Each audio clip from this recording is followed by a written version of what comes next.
今日中午食咩啊？整個酸湯肉片食下，酸酸味味又開胃又好送飯。有啲湯湯水水嘅嘢我都好中意噶。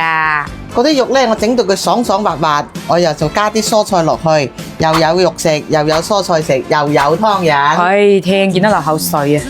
豬肉切成肉片，而家開始同豬肉調味，放啲鹽、胡椒粉、燒酒、蠔油，放啲紅薯定粉落去。最後放啲油落去鎖住啲水分，咁就好軟滑噶啦。熱佢20分鐘。好嘅。熱鑊冷油，放啲葱薑蒜落去爆，爆香啲葱薑蒜放熱水。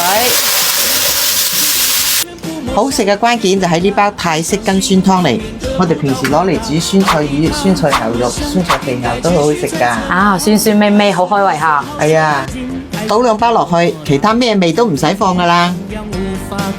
水滾咗之後呢，就放啲自己中意食嘅蔬菜落去，娃娃菜後邊放，菜熟咗撈起啲菜嚟先。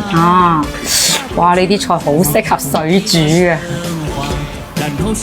而家放埋啲肉落去煮，放埋啲蔥落去，香香地。開鑊！哦，正嘢啊，流晒口水啦！酸湯肉片就做好咗啦。開飯！一鍋出嘅菜就係快。酸酸味味又好送飯，特別而家冇乜胃口啊。輕輕辣辣地，老廣完全可以接受。辣辣地、酸酸地又真係好開胃㗎。係。